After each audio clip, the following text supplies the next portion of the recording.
Before we had the at-home service and its multidisciplinary team, care was very disjointed, and from a GP point of view, the only way we could get help with our patients would be to send them up to accident and emergency.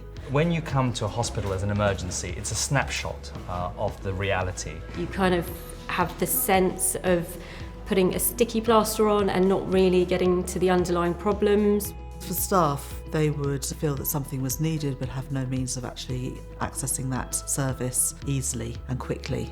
And often patients need something now or within the next 24 hours and not 3 weeks later. Now we have a joined up service which is part of a multidisciplinary team. We're not working in silos. Change is really, really difficult. Everyone wants to carry on in the same way. But we know that the stresses on the NHS, it just cannot do that. And this has been a really good solution to help with the over 65 patients in our area. When we first started, it was a slow progression and there were lots of bumps in the road. We do thrive on a bump. Yeah. Those bumps, they're the seed for helping us work out what we actually need to improve.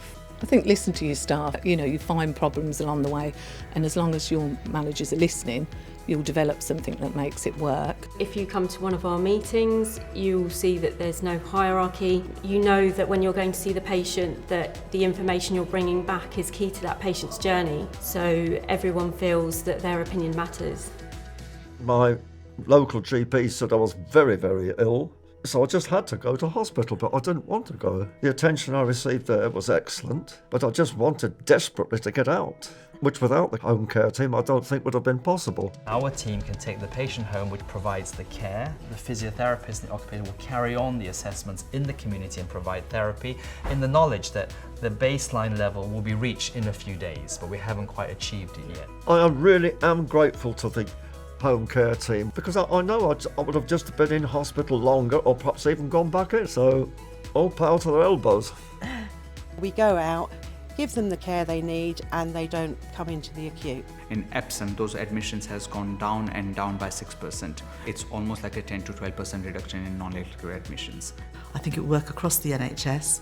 I think in order to do that, the really important thing is that primary care and secondary care talk to each other. Even though I've been a GP for 28 years, I now go and see my patients quite differently. I look in the fridge to see whether they have food. I look at their home environment to see whether they actually can live there. So I'm not just going and doing the medicine bit, but I'm going and looking at the patient in a much more holistic manner. So it's been a real eye-opener.